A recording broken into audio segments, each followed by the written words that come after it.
Kas yra tikroji laimė? Mes visi jos ieškome, bet dažnai ne ten, kur ji iš tikrųjų gyvena. Daug kas mano, kad laimė slypi piniguose, sėkmėje, šlovėje, prabangoje ar aplinkinių susižavėjime. Bet visa tai tik blizgantis popierėlis, už kurio retai slepiasi tikrasis turinys. Tikroji laimė nėra matuojama daiktais ar aplodismentais. Ji niekada nebūna triukšminga. Ji tyli, rami ir gili. Laimė tai jausmas, kai ryte atsikeli ir jauti, kad siela lengva, kai širdis neslegiama nuoskaudų, vaidybos kaukių. Tai ramybė, ne euforija.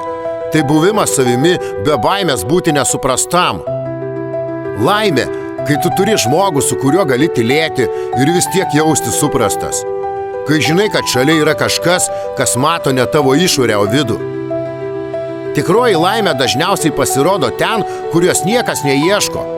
Paprastuose pokalbiuose, apsikabinime, nuoširdume, saugume, vidinėje pusiausvyroje. Ji nėra trofėjus, ji būsena. Ji neateina per vieną dieną, ji pamažu užauga viduje, kai nustoji lyginti su kitais, kai nustoji bėgti nuo tikrojo savęs ir nesislepi už svetimų lūkesčių, kai imi gyventi taip, kaip tau atrodo teisinga. Kartais laimė nėra tai, ką gauni, o tai, ką paleidi. Paleidi nuoskaudas, nuodingus žmonės, savo paties baimės. Tuomet atsiranda vietos ramybei. O ramybė yra didžiausia laimės forma, kurią žmogus gali turėti. Ir žinai, tikroji laimė niekada nėra triukšminga. Ji nešaukia, nepuikuojasi.